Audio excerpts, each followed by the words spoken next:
So we'll start with the next topic, which is property rights in India. Okay, so the property rights in India. The very first question here is not something that UPSC will ask, but we'll discuss this rule as such, the ruling as such, and then we know that it deals with Article 39B, which is your DPSP, which is distribution of public resources related article. We'll discuss that. Now, which doctrine did the court apply to ensure state accountability in resource management? That is public trust doctrine. Now, what is public trust doctrine? PTD. Now, it suggests कि जो natural resources हैं आपके, any sort of natural resource, or they are the assets of the state. Okay, they need to be held by the government in trust that they will utilize the natural resources for the benefit of public. This is what doctrine of public trust implies. That, I'll repeat it again, जितने भी natural resources हैं, they are the assets of the state with the trust कि जो भी government है, जो भी ruling government है, they will utilize the natural resources for the better good of the public, and they will not exploit those resources. Okay, so that is why what public trust doctrine stands for. The question 3 is, the power to acquire private property is derived from, it is eminent domain and entry 42 list 3. The judgment overruled which of the following cases? It is Sanjeev Coke Manufacturing Corporation. Property rights in India. Okay, so the case background is Property Owners Association versus State of Maharashtra 2024 में. It was a 9-judge constitutional bench. सो इन्होंने overrule किया है इन cases को. Issue क्या था कि जो private property है, they can be classified as material resource of community under article 39B to justify state acquisition. Private property को कर सकते हैं कि नहीं कर सकते. तो जजमेंट में ये बोला गया कि जो प्राइवेट प्रॉपर्टी है वो ऑटोमेटिकली नहीं बन जाती मटेरियल रिसोर्स गवर्नमेंट का, ओके, कम्युनिटी के लिए, because it is a private property, वो प्राइवेट एक्वायर की गई है. तो उसको एक्विजिशन करना, इट इज़ नॉट ऑटोमेटिक, नहीं कर सकते. दे हैव टू पे a correct amount for the acquisition. Okay, automatic नहीं हो सकता. टेस्ट फॉर इंक्लूजन कि, और ऐसा भी नहीं है जिस प्रॉपर्टी को चाहा ऐसे अपना मन बनाया और एक्वायर कर लिया, एक्विजिशन कर लिया स्टेट ने. स्टेट ऐसा भी नहीं कर सकती. There has to be like a proper reason कि if they will not do some developmental activity will get stop, so they will have to do it. So the reason is scarcity, public welfare impact, concentration in private hands. So this is the test of inclusion: scarcity, public welfare impact, या फिर concentration in private hands. Suppose a millionaire रहता है, वो आके पूरे की पूरी state की सारी property खरीद लेता है. So that way also you have to acquire, because वो concentration एक हाथ में नहीं करके देनी है प्रॉपर्टी की. It has to be uniform division, because वो DPSP है, वो स्टेट की रिस्पॉन्सिबिलिटी है when under article 39B. Okay, that is why article 39B has been spoken here. The next thing is, state power to acquire property flows from eminent domain, and it is concurrent list से they can acquire, where Article 31C is also upheld. Laws implement article are protected from challenges under Article 14 and 19. Keshwananda Bharati Precedent. Okay, so जो 39B और C है, because it is saying कि equal जो आपकी जो division होनी चाहिए, ठीक है. Now state can acquire property also. तो ये आप इसको प्रिवेंट कर रहे हो for better good of society, और हम यहाँ पे राइट टू इक्वालिटी को थोड़ा सा बाईपास करते हैं, बिकॉज वहाँ पे बिकॉज क्या है, जो आर्टिकल 14 है, right to equality, everybody is equal before law, law के लिए तो सब बराबर है. एंड आर्टिकल 19 से कि फ्रीडम टू एक्वायर प्रॉपर्टी भी आती है आर्टिकल 19 के अंदर.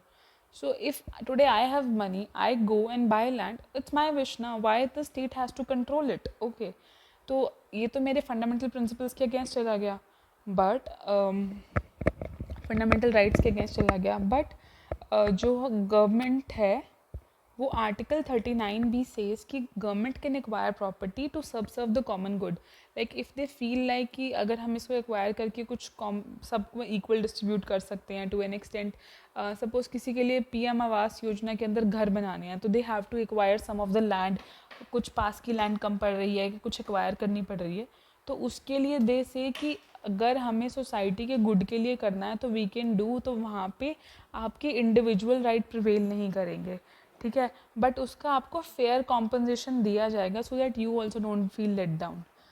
So this is what it is. Okay, and this also act as a limitation on eminent doctrine. What does the doctrine of eminent property says कि the government power to acquire private property for public use provided fair compensation is paid. This is what your doctrine of eminent property is, eminent domain is. Appointment of CGI, the next topic. So CGI is appointed under which article? Article 142, Article 124, Article 148 and Article 222. The correct answer here is Article 124. Who administers the oath of CGI? Prime Minister, President, Vice President, outgoing CGI. It's the President. The master of roster power of CGI includes deciding salaries of the judges, allocating cases to judges, appointing PM, overruling parliament. Master of the roster simply means allocating power to judges. The collegium system for judicial appointment was established by Constitution, Supreme Court judgment, parliamentary law, presidential decree. It is by Supreme Court judgment. Your first, second and third judges case.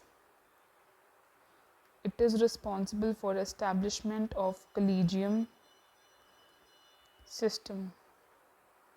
Okay, let's get into detail of it. So first of all, why appointment of CGI was in news? Because your 51st CGI was sworn in after D.Y. Chandrachud. Okay, so and your next CGI is Justice Sanjeev Khanna. So basically जो senior most chief justice होते हैं, if everything is fine, they जो senior most Supreme Court judge होते हैं, if everything is fine, they become the CJI. This is by convention. Okay, appointment process, it is by convention. Senior most Supreme Court judge, if it becomes CJI, that is 3 judges case precedent. Exception, it was breached in 1973 when A.N. Ray superseded 3 seniors, and 1977 M.H. Begg and 1964. These were the 3 times they were breached. But in general, the convention has been the senior most Supreme Court judge goes to become the CJI for his remaining period. Procedure, outgoing जो CJI है, they recommend successor. Law Minister forwards it to PM. President formally appoints him or her as the CJI under Article 124(2), and they retire at 65 years. So even if there are 13 to 15 days left, they will still become, even if 1 day left, they'll still become the CJI for the remaining period. Key role of CJI, they are first among equal, no superior judicial power, State of Rajasthan versus Prakash Chand 1997. So एक case हुआ था, the last आपके CJI थे, I think इन्हीं का था, D.Y. Chandrachud का. तो अगर एक दिन के अंदर 2 CJI, सपोज एक ही टाइम में 2 जजेस आए, ठीक है, so the one who gets who appointed first gets the opportunity to become the CJI. तो इनके केस में हुआ था, एक जज थे, both of them were sworn, became the Supreme Court judge at the same point of time, ठीक है, बस इनमें 2 से 4 मिनट का फ़र्क था. So that is why the one who were sworn in earlier as appointed earlier as Supreme Court judge got to become the CJI. So I think this was with the D.Y. Chandrachud only, and a fellow judge along with him. Master of roster, exclusive power to assign cases. Collegium head, he leads 5 members of SC Collegium who is responsible for appointment of Supreme Court and High Court judges. He is also the administrative head, appoints Supreme Court staff under Article 146. Okay. Oath is administered by President. Tenure, he will be the CJI till May 13, 2025, when he'll retire at 65 years of age. Okay. The question here in the next topic will deal with collegium system. So earlier we have discussed appointment of CJI, which was very simple, but now collegium system से appointment किसकी की जाती है? Supreme Court and High Court judges. This is by President. Okay, the collegium system was established through constitutional amendment, judicial pronouncement, President, Parliament. Again, the same answer, judicial pronouncement, first, second and third judges. Case, how many judges are there in SC Collegium? CJI plus 4 judges. Answer B. In the previous slide also we read. For High Court judge appointment, who initiate the proposal? Prime Minister, President, High Court Collegium or the State Governor? The right answer here is High Court Collegium. Which case introduced the collegium system? Keshwananda Bharati case, second judge's case, Menka Gandhi case and NJAC case. The correct answer here is second judge's case. NJAC case, NJAC rule came in but was held unconstitutional by the Supreme Court in this case of 2015. This was supposed to replace collegium system. Okay. Details of the collegium system. See, collegium system basically is the appointing and transferring mechanism. On the basis of this system, you appoint, transfer judges in Supreme Court as well as High Court. Okay. And it is by convention plus judicial proceedings, judgments, and it is not mentioned in the constitution. Okay. And the constitutional basis के ऊपर अगर हम appointment की बात करें, supreme court जजेस they are appointed by president under article 124 clause 2. High court जजेस they are appointed by president under article 217. तो आपको क्लॉजेज याद रखने की ज़रूरत नहीं है. 124 में सुप्रीम कोर्ट की अपॉइंटमेंट होती है, हाई कोर्ट की 217 के अंदर. ओके, नाउ एक बार इवोल्यूशन देख लेते हैं. फर्स्ट जज, सेकेंड जज एंड थर्ड जज केसेस, ये 3 जजेस केसेस हैं that are responsible for the formation of collegium system which is it at present. तो first was in 1981 in which executive were playing a prominent role in election of the Supreme Court judges. In the second judge case is 1903, first जज case का जो judgement था उसको overrule किया and CJI lead collegium system was establish. So if somebody is asking you किस ruling के तहत जो जजेस केस था, किस रूलिंग के अकॉर्डिंग कॉलेजियम सिस्टम की फॉर्मेशन हुई थी, दैट वाज थ्रू सेकंड जज case. Okay, and the third जज cases that expanded the and give way to the current collegium system, which is CJI plus 4 senior most Supreme Court judges. Okay, how it works, like what is the procedure? तो जो Supreme Court के judges हैं, collegium system, they form the collegium and they recommend their names to the law minister. Law minister then send it to president, who then leads to formal appointment. Okay. High court जजेस के अंदर there is an high court collegium which include CJI plus 2 senior most judges. They propose the name that is which is sent to Supreme Court Collegium. They review and finalize the names and then it is sent to the same procedure to the central government.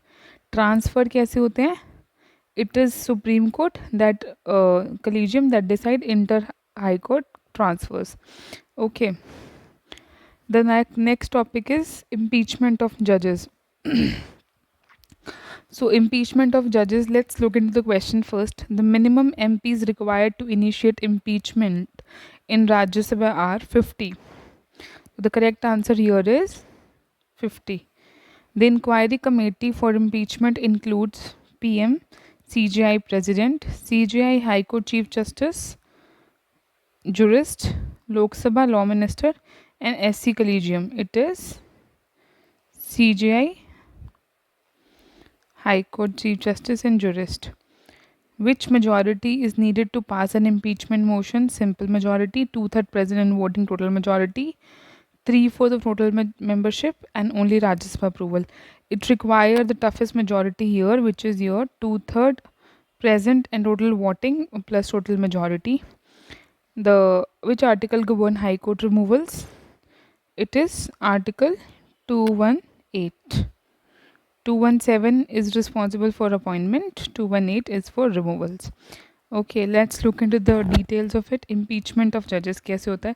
Constitution ने ऐसा, हमने supreme court के बारे में अगर हम देखें तो जहाँ 124 clause 2 was responsible for appointment, it is clause 4 which is responsible for removal. Okay. See, since the three pillars of polity, which is executive, legislature, and then your judiciary. So जो आपका सुप्रीम कोर्ट, हाई कोर्ट या जो भी आपके courts वगैरह हैं, they are another important pillar of Indian democracy. So उनके जो भी रिमूवल होगी, it is not easy. It has to have a tough majority so that executive या लेजिस्लेचर कोई भी इनके ऊपर हावी हो ना सके, because this is responsible for justice and protecting. अगर आपकी जुडिशरी वीक है तो कोई भी इन दोनों से आपके राइट्स को प्रोटेक्ट नहीं कर सकता. तो it is judiciary which is playing the role of protection of your rights. Okay, that is why they have to have some strong legal basis for themselves to protect themselves. They cannot be that fragile that anybody can come and just remove them. That is why the process of impeachment of Supreme Court judges is a very tough process. It's not an easy process. Otherwise, every day one or other, like they'll be bound to follow the to fall into the trap of executive and legislature. That's why, so that they can have their own autonomy and they should not feel pressurized. That is why the process of their removal is little tough. And that is why if you see, appointment is also by the collegium. It is not about from the executive and legislature. Grounds क्या है? Proven misbehavior or incapacity. Now these things are not defined in constitution. They are subject to interpretation. Governed by Judges Inquiry Act 1968. Process initiate लोक सभा के अंदर 100+ MP और राज्यसभा के अंदर 50+ MPs के थ्रू एक मोशन पास होगा. If that motion get passed, then the investigation process will start. ठीक है. इन्वेस्टिगेशन एडमिट अगर मोशन हो जाता है, 3-member कमेटी इन्वेस्टिगेट करती है. And the 3-member committee include CJI और हाई कोर्ट, सुप्रीम कोर्ट जज, high court chief justice, eminent jurist. And then they submit the report to parliament. Parliament vote के लिए you need special majority, 2/3 of member present voting, majority of total membership, and they must be passed in both the houses. If passed, presidential issues the removal order. Why? Because it's the president who is appointing. So by the thumb rule says nobody less than the appointing authority can remove a government servant. कि जिस authority ने appoint किया है उससे lower authority कभी भी remove नहीं कर सकती. सो अगर प्रेसिडेंट ने अपॉइंट किया है तो it is the president who is going to remove. Okay, although the process has to be followed, but जो फाइनल ऑर्डर्स आएंगे रिमूवल के, that has to come to president, because president is the highest authority in the country. Okay, now let's move to the last topic for today, which is your NGOs. Let's look into the question first. NGOs receiving foreign funds must register themselves under Companies Act 2013, FCRA 2010, Societies Act, or RBI Act. It is FCRA Act, which is the correct answer. Okay, which ministry regulate FCRA licenses? It is Ministry of Home Affairs. NGO Darpan is a portal for tax exemption, unique NGO identification, foreign donations, and political funding. The correct answer here is unique NGO identification. Which law governs Section 8 non-profit companies? The correct answer here is Companies Act 2013. So let's move into look into the details of NGOs. See, what are NGOs? They are independent, non-profit, engaged in humanitarian, development or social welfare activities. Legal registration options: societies, as a society they can register themselves under Society Registration Act. As a trust also, private trust Indian trust act के अंदर, public state specific legislation है उसका, और companies act के लिए non profit companies, और अगर foreign funding के लिए तो FCRA. तो बेसिकली क्या क्या हो गया? सोसाइटीज, ट्रस्ट, ठीक है, non profit company under company act. उसके बाद if you want to receive foreign funding then you have to be compliance FCRA guideline से, ठीक है. As a trust Indian trust act के अंदर you should be register, society registration act के अंदर. What are the mandatory requirements? Prior approval from ministry of home affair foreign contribution के लिए 5 year renewable licence चाहिए. यूजेज रिस्ट्रिक्शन क्या है? National security और सॉवरेनिटी को इफेक्ट करने वाली एक्टिविटीज़ और पॉलिटिकल रिलीजियस एक्टिविटीज़ को इफेक्ट करने वाली कोई भी अगर आपकी एक्टिविटी है, दे आर प्रोहिबिटेड, ठीक है. सपोर्ट मैकेनिज्म क्या है? Funding partnerships for social schemes, women child welfare programmes, cultural preservation grants जो गवर्नमेंट देती है, NGO Darpan portal for institutional identification. Oversight measures क्या? Regulate compliance, monitory, regular and financial audits. See because इसका reason ये है because sometimes NGOs are used, अगर आपने economics पढ़ी है, to siphon off the money, ठीक है, और it is also known as money laundering. Sometimes, not always, but they can be used. And then sometimes the money, they can be, the hidden agenda could be some sort of threat to internal security as well. So that is why you need to have some regulatory oversight mechanism in place so that you figure out that there is no sort of illegal activity which is going on through the NGOs, and there is no money laundering which is happening through the NGOs. Okay. So this was it from today. For today, if you have any questions, you may please ask in the comment section below. Thank you. Have a nice day. I'll come up with another video, and after that we'll also be covering schemes which are related to polity, okay, and governance. Thank you.